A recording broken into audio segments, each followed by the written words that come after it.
Hello everyone, welcome back. Today's session is slightly different. We are not discussing any particular critical reasoning topic. Instead, we are going to discuss how to go about reading a passage. Because before you can answer questions well, you must first understand what you are reading. Whether it's reading comprehension or logical reasoning, almost everything depends on the quality of the first read. Now, when I read a passage,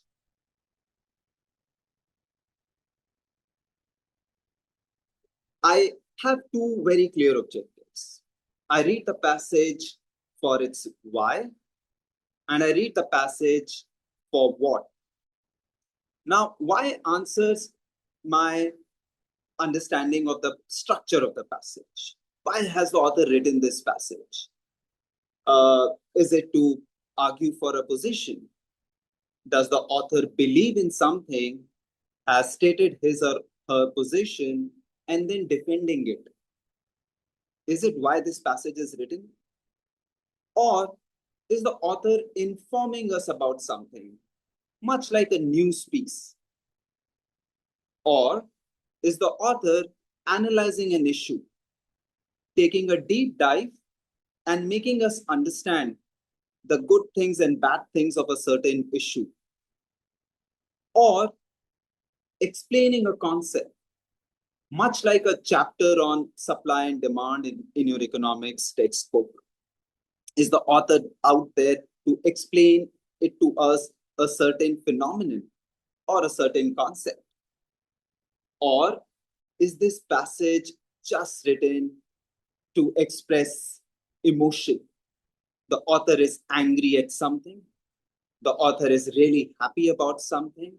The author is expressing discontent on something, or the author is reflecting on something.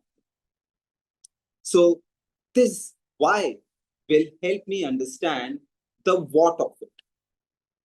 So the what of it will tell me the big message from the passage. Now that big message may be spread across paragraphs. So the why, analyze, explaining, informing, arguing, and what, the big message. So how do I read? How do I go about reading the passage? What should be the approach? The approach should be reading for the structure. The process should be reading each paragraph at a time. So when I'm saying I'm reading for the why and what, I'll break it down into reading for why and what for each paragraph. I'm reading this paragraph, I'm trying to understand what is the author getting at? Why has the author written this paragraph? What is the big idea in this paragraph? Right? So I'm breaking it down into this list of paragraphs because the author has presented it that way. Right? I'm trying to get the idea in each paragraph, the distinct ideas in each paragraph, and then they string together to give me the big picture. So read it one paragraph at a time, understand the why and what of each paragraph. So for example, a passage, right, has this structure. The paragraph 1 that introduces a problem, a certain problem. Paragraph 2 offers competing viewpoints, viewpoint of group 1 and viewpoint of group 2. In paragraph 3, the author evaluates these viewpoints. In paragraph 4, the author arrives at a conclusion. So I understand the main idea would be there in paragraph 4, something that the author is concluding. But I also understand the structure of it. Paragraph 1, the problem, 2, different viewpoints, 3, evaluation of those viewpoints, and 4, arriving at the conclusion. Right? Or a structure could be of this sort. In paragraph 1, the author introduces a certain theory. In paragraph 2, presents evidence for that theory. In paragraph 3, he discusses some limitations of the theory. In paragraph 4, he proposes a better explanation. Now that better explanation would be the central idea, right? But I understand the structure, and understanding the structure is really important. You understand there are 5 to 6 questions in each passage. And each of the questions will take us to some portion of the passage. If I have the structure in my mind, if there is some question related to the evidence, I know I have to go to paragraph 2 and understand. If there is a question on the limitation, I understand I have to go to paragraph 3 and get to the answer, right? So why and what? Right. So what job is a paragraph doing? Again, why and what? Think of paragraphs as building blocks of an argument. So an analogy is an essay, right? If you are writing an essay on a certain topic, what you usually do is you sort of break your idea into these paragraphs. You introduce the topic at hand in paragraph 1.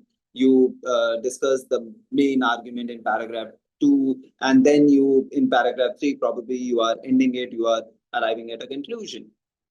The author is employing the same approach. The author is wanting to present that big idea and wanted to articulate this in a very structured way, right? And especially when these passages are taken from these editorials, which come from, experts in certain fields. So they would want the passage to be very structured.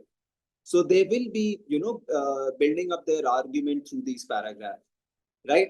Just as we discussed some structure, introducing an issue, competing viewpoints, evaluation, and conclusion. So if I get the why and what of each of these paragraphs, it'll be easier for me to understand the big idea, right? Now, so when you are reading the passage, one important point that I often tell my students in the class is, of course, there'll be so many details given, right? So many examples, a particular study discussing something very technical, right? And some of these details, I'm not able to wrap my head around, right? Maybe there's some technical vocabulary used and I'm not completely sure as to what this means.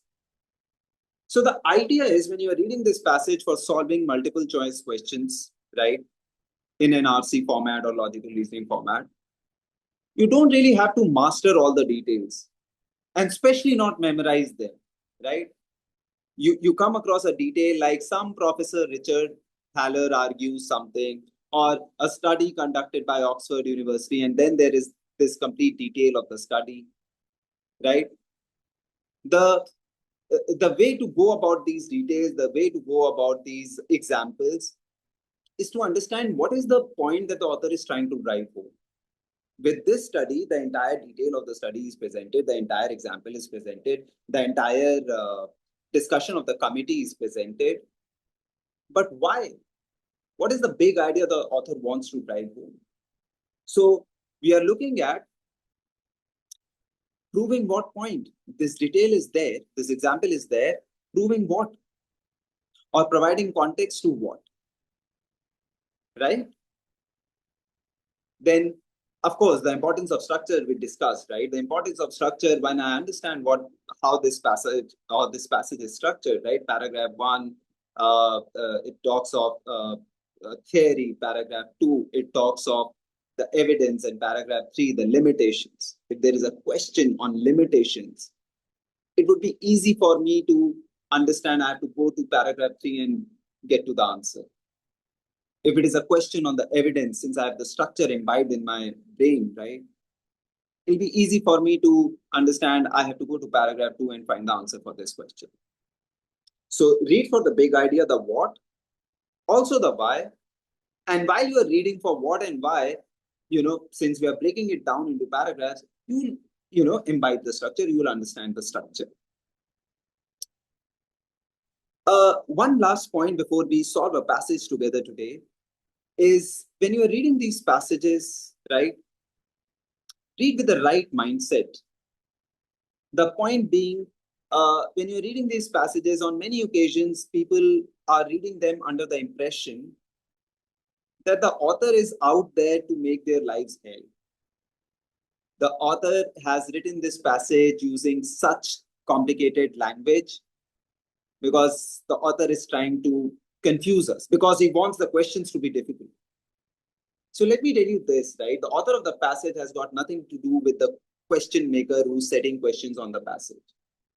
The author of the passage may have no idea that this article would be used as a reading comprehension passage or a legal reasoning passage in one of the question papers, right? In fact, to the contrary, the author's intention, the author's best interest lies in making or in convincing you or in getting you to his or her side. So his intention, his best interest lies in making this passage as readable, as easy to understand for you as possible. Because he wants to convince you, right? With their argument, he wants to explain it to you. Something. He wants to analyze a certain thing just for the benefit of the audience. So he or she is working with an intention to make it very readable for you. In fact, I'll tell you this, read the passage in a way that the author is extending a hand of friendship, right? You just have to reciprocate. The author has, put in effort to write this passage. You just show respect and read it with that kind of interest. So don't treat the author as any opponent, right? He's there to convince you. He's there to explain a certain phenomenon to you. He's there to analyze some issue for you. So read it with that mindset. He's no alien. He's not there to make your lives hell, right? Now, with this, let's put everything, apply everything on this particular passage. So now what I've done is this passage contains 3 paragraphs, right? So in each of these slides, in the next 3 slides, I've presented paragraph 1, paragraph 2, and paragraph 3. So you take some time, read paragraph 1. I know that it will be slightly difficult to sort of navigate the passage in this fashion, but that's the constraint we are working with in a video class, right? So what I suggest is you read paragraph 1. If you have to make a certain note about a central idea, 3 to 4 words, you note it down. And then when we go to the next slide, you again read paragraph 2, take certain notes, very short, 3 to 4 words about the central idea there, and then paragraph 3, right? Let's start with paragraph 1. Now, if you would want more time to read this paragraph 1, right? You can pause the video and continue reading. But now we move to paragraph 2. So now we move on to paragraph 3. If you need more time, you can pause the video and continue reading paragraph 2. We move to paragraph 3. All right. Now what we'll do is we'll read these paragraphs one by one together, right? Understand the why and what of each paragraph. And you'll see how understanding why and what of each paragraph helps us answer the questions. Starting with paragraph 1, it says, in many Western societies, modern bankruptcy laws have undergone a shift away from a focus on punishment and toward a focus on bankruptcy as a remedy for individuals and corporations in financial trouble, and perhaps unexpectedly for their creditors. So modern bankruptcy laws have undergone a shift away from a focus on punishment to remedy for individuals and corporations in trouble. This shift has coincided with an ever-increasing reliance on declarations of bankruptcy by individuals and corporations with excessive debt, a trend that has drawn widespread criticism, right? So there is an increase on these bankruptcy declarations. And bankruptcy declarations, they are not so good things, right? They're not music to ear. They indicate financial trouble. For example, if these are ever increasing in a particular economy, if there are many companies declaring bankruptcy, it could indicate deeper trouble in the economy itself, right? However, however is always an important word. Any measure seeking to make bankruptcy protection less available would run the risk of preventing continued economic activity of financially troubled individuals and institutions. Basically, the author is saying if you are not providing protection against bankruptcy, if it is less available, right, people who are in financial trouble, and that's why they're declaring bankruptcy. So these people, these individuals or institutions that are financially troubled, it will prevent them from continued economic activity. And continued economic activity is something desirable, right? If, for example, company A is financially troubled, it declares bankruptcy, right? It would be, to let's say the benefit of overall economy, that this company does not fail. For example, this company is a big company, right? People will lose jobs if the company fails. So it will be in the larger interest of the economy if the company sustains, if there is some protection afforded to this financially troubled company, right? Now, look at this. It is for this reason that the temptation to return to focus on punishment of individuals or corporations that become insolvent would mean they are not capable to pay back their debt, must be resisted. What must be resisted? The temptation to focus on punishing these individuals, the temptation to punish the institutions or corporations who are financially troubled. Remember modern bankruptcy laws? They shifted from a focus on punishment to focus on remedy. The author cautions that the temptation to go back to punishment focus must be resisted. So this comes in as the author's opinion. Maybe I highlight it in green. Temptation to return to punishment must be resisted. Right? This is the author's view. Modern bankruptcy laws, which have a focus on remedy in serving the needs of an interdependent society, serve the varied interests of greatest number of citizens. Very important, right? This is like a very important line. This is something that the author believes in. The author says modern bankruptcy laws in serving the needs of interdependent society, modern bankruptcy laws focus on remedy, serve the varied interests of the greatest number of citizens. So we should support these modern bankruptcy laws with a focus on remedy.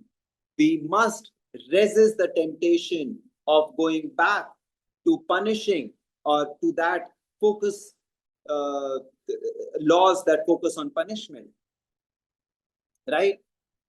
So why is this paragraph here? I would say the paragraph is here to introduce the issue at hand. What is the issue at hand? The issue at hand is the modern bankruptcy laws, and also to present the author's position. The author is in favor of these modern bankruptcy laws with a focus on remedy. So that's the what of it. Modern bankruptcy laws should remain focused on economic recovery rather than punishment. So I understand the why of it and the what of it. Introduces the author's position, introduces the issue, and states the author's position. Right? Let's read paragraph 2.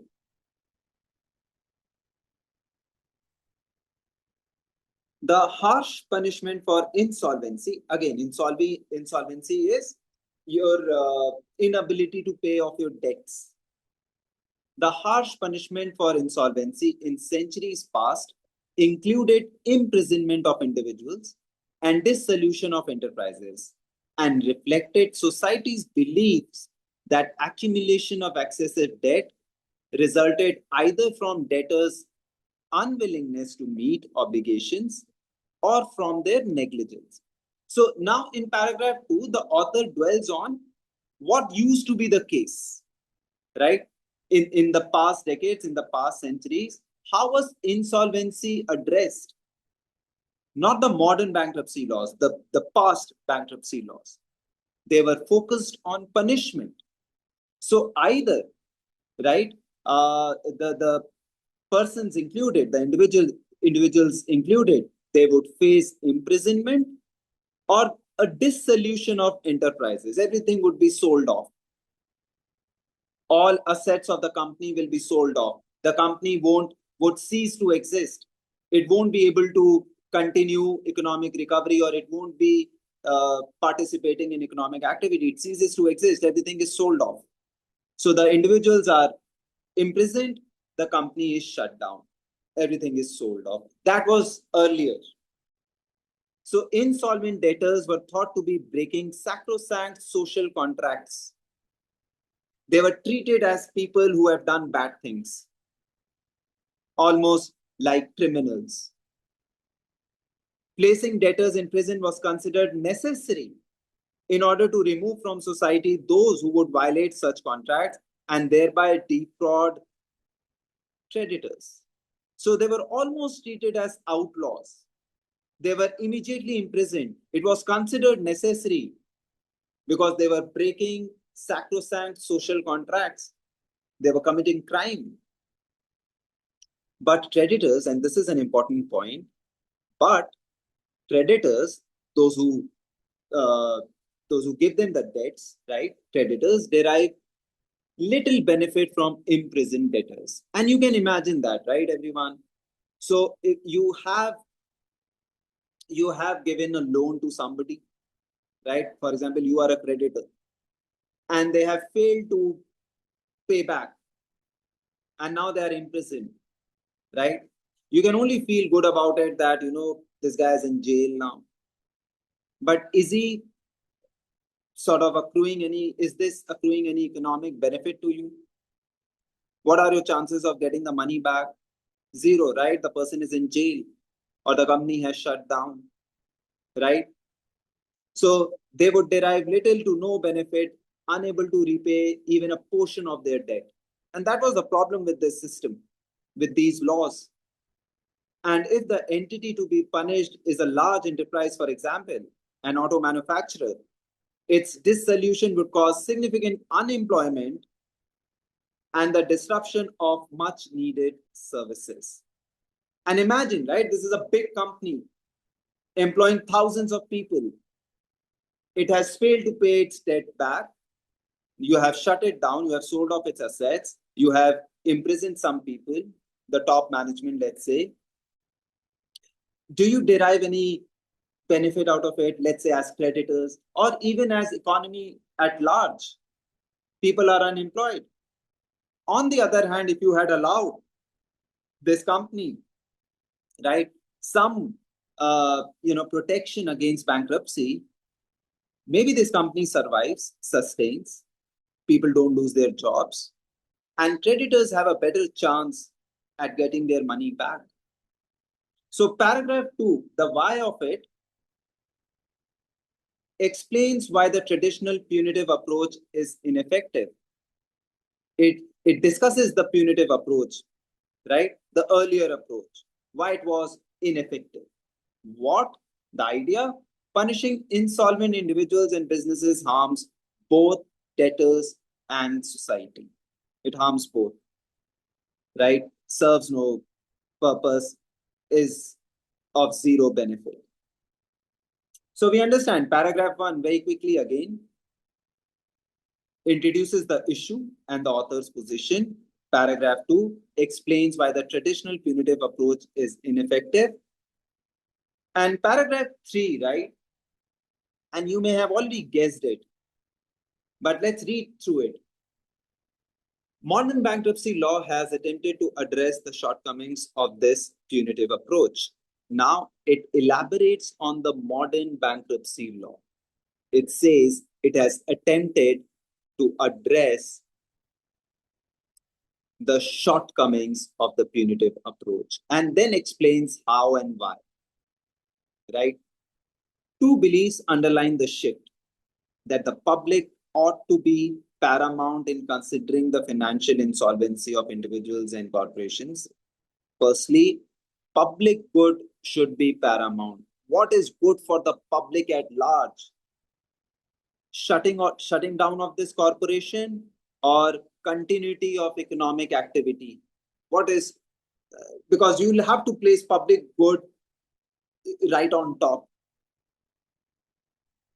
And secondly, that the public good is better served by allowing debt heavy corporations to continue to operate and indebted individuals to continue to earn wages, and than by disabling insolvent economic entities.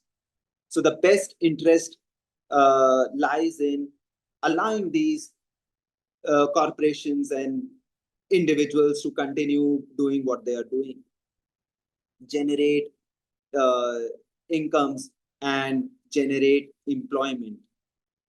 The mechanism for executing these goals is usually a court-directed reorganization of debtors' obligations to creditors. So the court plays a role in this when you are, restructuring the organization. Why are you restructuring the organization? Because it has declared bankruptcy. And the intention is that the corporation continues to exist, continues to generate employment, continues to operate, right? So a court intervention is required. Such reorganizations typically comprise debt relief and plans for court-directed transfers of certain assets from debtor to creditor. So it gives us the mechanics of it, how it happens. Certain strictures connected to bankruptcy, such as the fact that bankruptcy become matter of public record and are reported to credit bureaus for a number of years, may still serve a punitive function. There is still some punitive function. What is that? For example, some company has declared bankruptcy. It is reported to all credit bureaus. So they are working with a certain baggage. If you have declared bankruptcy, in all credit bureaus, it is it is reported. So people would know about your history. People would know that you declared bankruptcy some while ago or some years ago or even some decades ago, right? So that is in, to some extent that is punitive, right? But not by denying absolution of debts or financial reorganization. But you are still allowing the company to pay off its debts. Through these mechanisms, today's bankruptcy laws are designed primarily to assure continued engagement in productive economic activity, with the ultimate goal of restoring businesses and individuals to a degree of economic health and providing creditors with the best hope of collecting. So you are allowing these corporations to continue to operate, and the creditors have the best chance, best hope of getting their money back, right? So it just tells us how it happens and certain details of how this is executed. So the why explains how the modern approach addresses the problems and also justifies the author's conclusion, because it tells us how creditors have the best hope of collecting their money back. And the big idea part is modern bankruptcy laws reorganize debt to promote economic recovery while protecting creditors' interests. So you understand what the passage is about, right? We'll just do a quick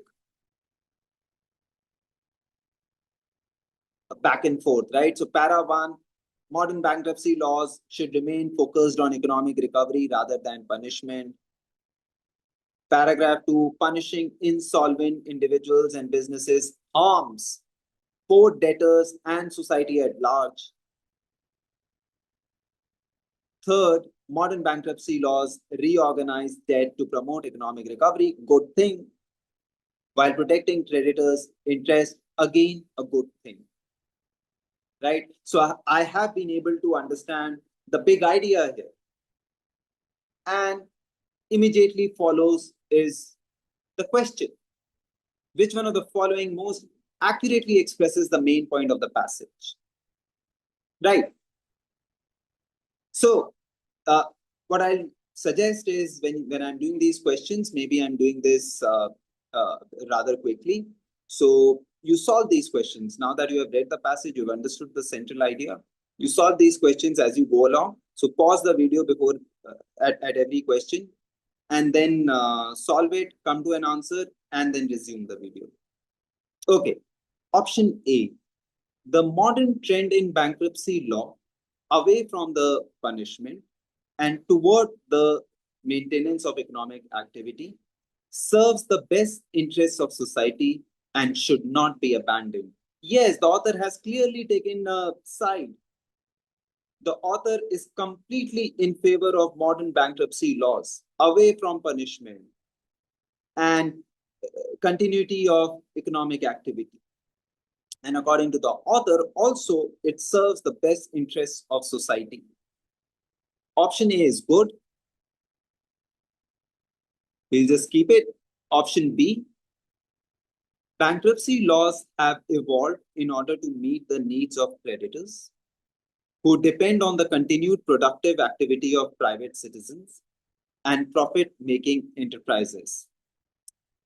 B is almost the author's view, right? It is the author's view. But the problem with B is it does not really encompass the entire thing. It is narrow, right? Just contrast it with A. A is more encompassing of the author's idea. Just look at this: serves the best interests of society and should not be abandoned, right? B only talks of how it benefits the creditors, how it meets the needs of creditors, right? So option B is more of a, let's say, supporting evidence for the author's main point, which is expressed in option A, right?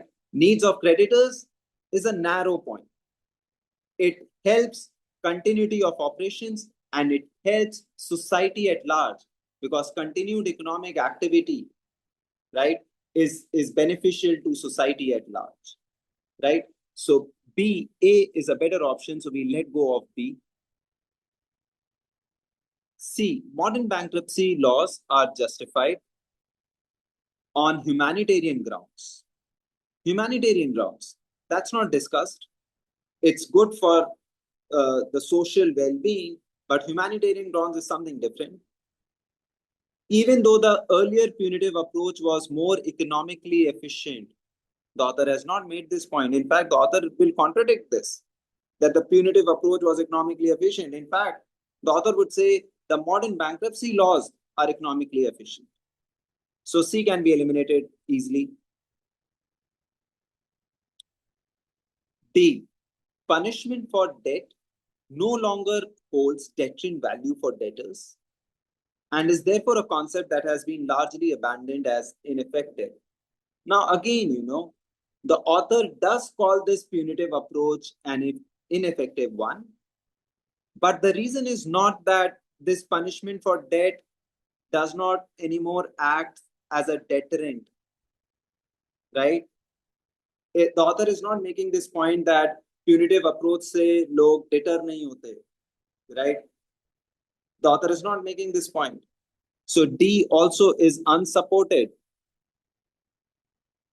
Option A is correct, everyone. Let's move to the next question, and you'll realize, right, once you have understood the why and the what of the passage of each paragraph, you'll be able to answer many of the questions. I think all the questions on this passage without going back to the passage. Just check.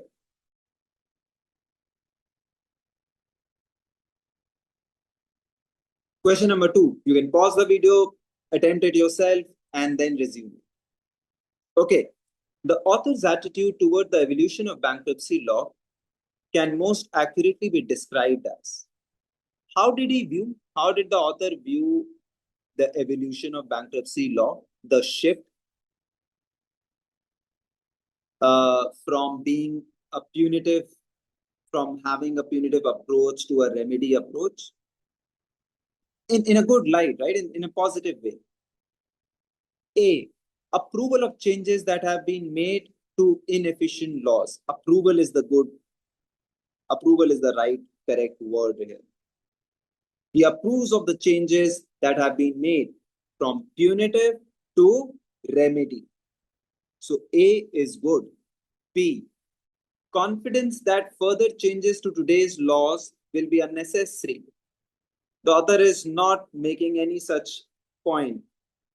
The author is not saying that the current laws, although they are good, they are better than the previous ones. But is the author implying that any changes to today's law will be unnecessary? No, the author is not making that point. So B is out. C, neutrality toward laws that, while helpful to many, remain open to abuse. Again, the author is nowhere saying this, that it remains open to abuse. And the author's position is not neutral. The author has taken a side. The author approves of the modern bankruptcy laws. The author approves of the shift from punitive to remedy. So C is out. D, skepticism regarding the possibility of solutions to the problem of insolvency. No, the author is not skeptic. The author is quite confident about modern bankruptcy laws, right? So D is also out. Option A is correct here.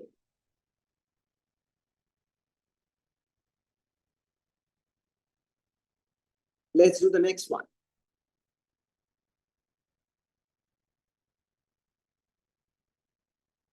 Primary purpose. We have just done a central idea question. Now we have a primary purpose question. We are answering for the why now. We just answered for the what. Now we are answering for the why. Okay. Offers a critique of both past and present approaches to insolvency. He is offering a critique of the past, but not the present. He's quite happy about the modern bankruptcy laws. So A is out.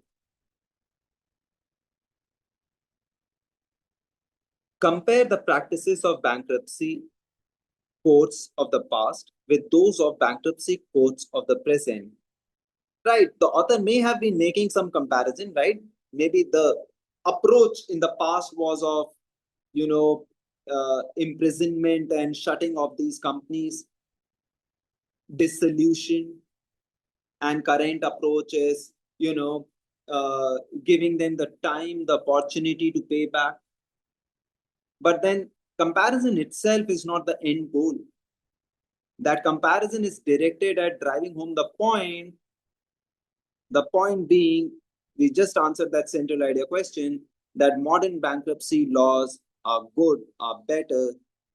We shouldn't abandon them and go the punitive way, right? So the comparison itself is not the primary purpose, right?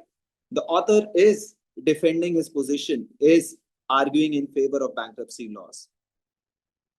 C, criticize those who would change the bankruptcy laws of today. Criticize those? Really? The author is not doing this, right? C is out. We know. Explain and defend contemporary. Contemporary is the same thing as modern. Yes or no? Modern bankruptcy laws. Yes, that's what the author is doing. D is correct. That's the primary purpose. This is why the passage is written.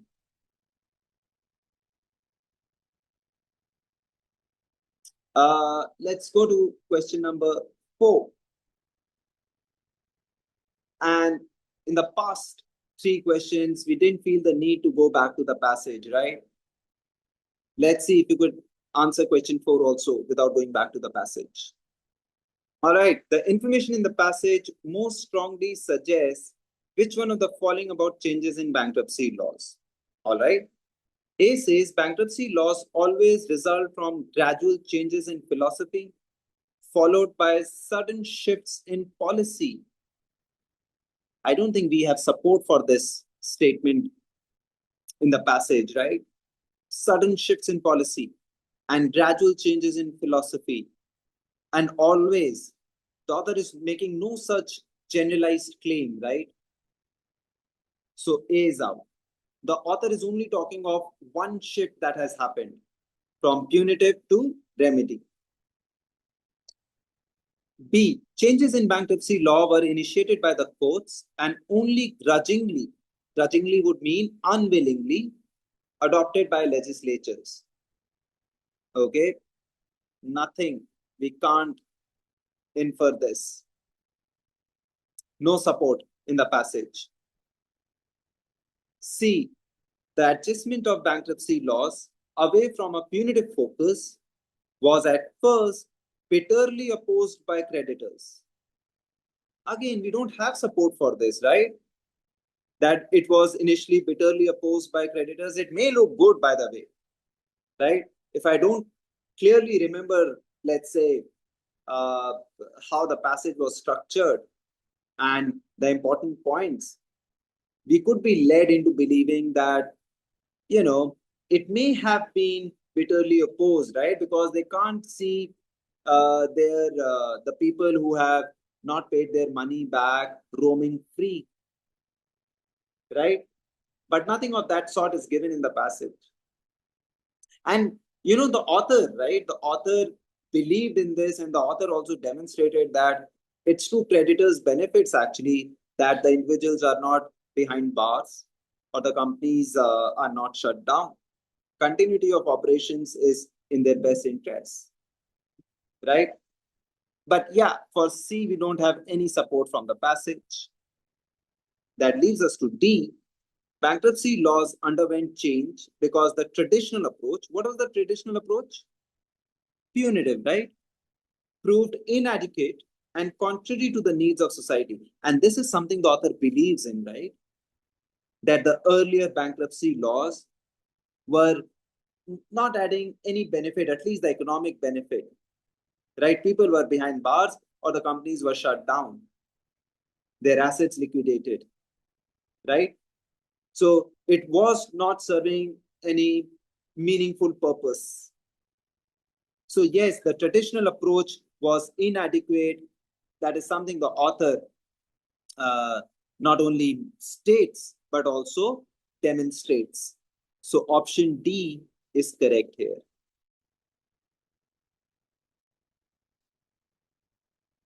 Option D.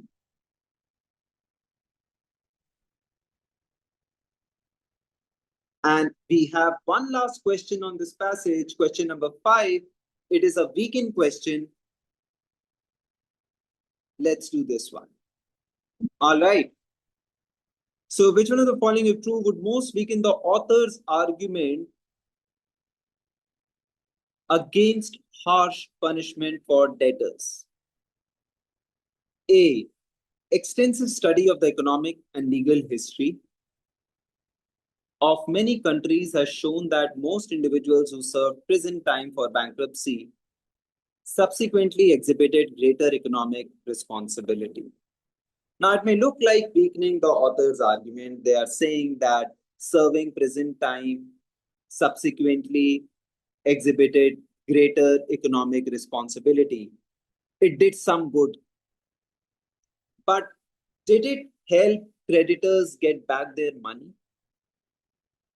So, why is the author against harsh punishment and in favor of a bankruptcy law that aids remedy?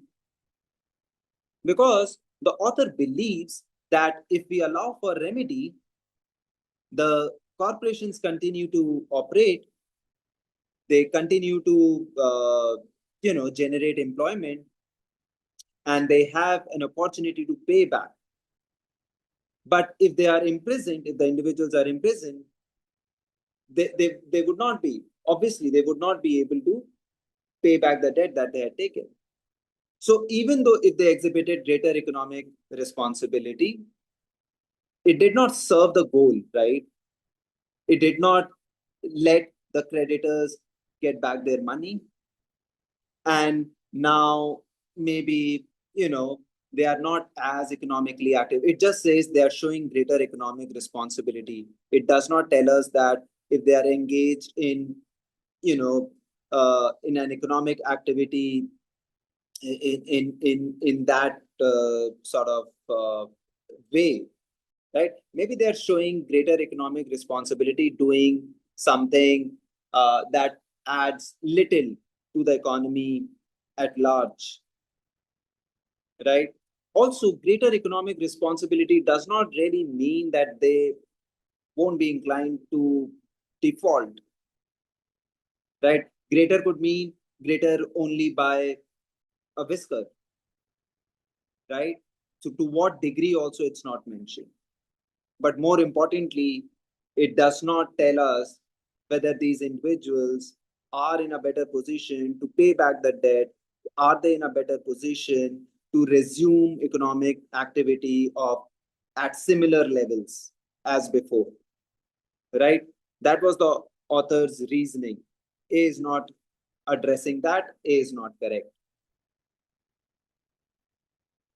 B, once imprisonment was no longer a consequence of insolvency, bankruptcy filings increased dramatically, then leveled off before increasing again during the 30s.